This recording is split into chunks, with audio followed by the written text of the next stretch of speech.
No, nice try. Definitely not.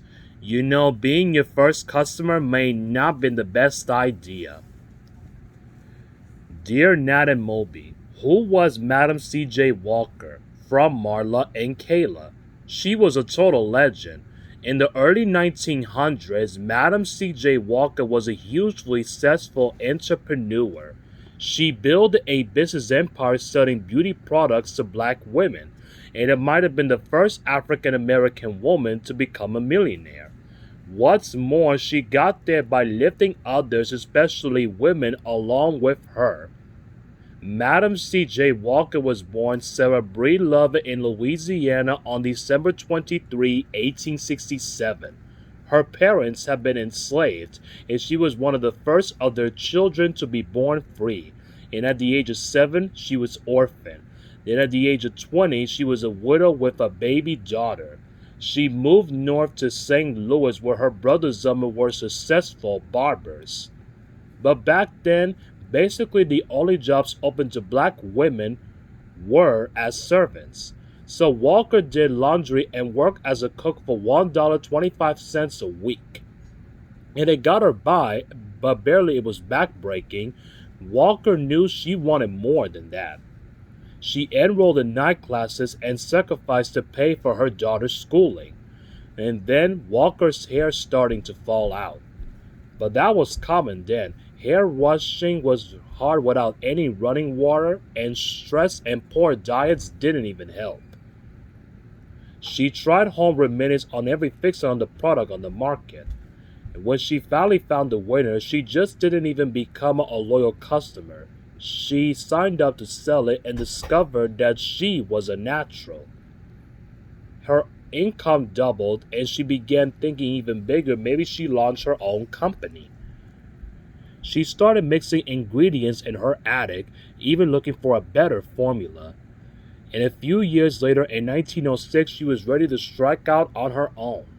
She had herself a new husband and an ad salesman named Charles Joseph Walker, so she called her own product Madam C.J. Walker's Wonderful Hair Grower, and put a photo of her own flowing locks in a tin as a real life testimonial. But black beauty products were growing in the industry, but the Walkers hustled extra. They traveled around the country using black churches and civic groups but to get the word out. They put ads in the cutting edge new medium black gold newspapers.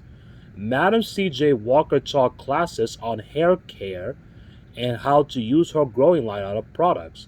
Then she hired her customers as hair culturalists but to sell door to door. And the women could work for themselves and earn a solid living. Soon Walker's brand was thriving coast to coast from New York to California. Then by 1909 she had an office, a factory, and a beauty college named after her daughter Aleela. She also became a philanthropist, donating money to causes for what she believed in.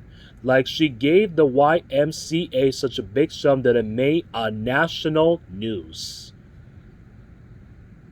Later she write, I'm in the business world not for myself alone, but to do all the good that I can for the uplift of my race. Walker created a bigger platform, but one important ally eluded her. Booker T. Washington, the leading of the voice of the black community. Like many black individuals, he was suspicious of the beauty biz. He thought European looks from the standard, instead of celebrating all beauty.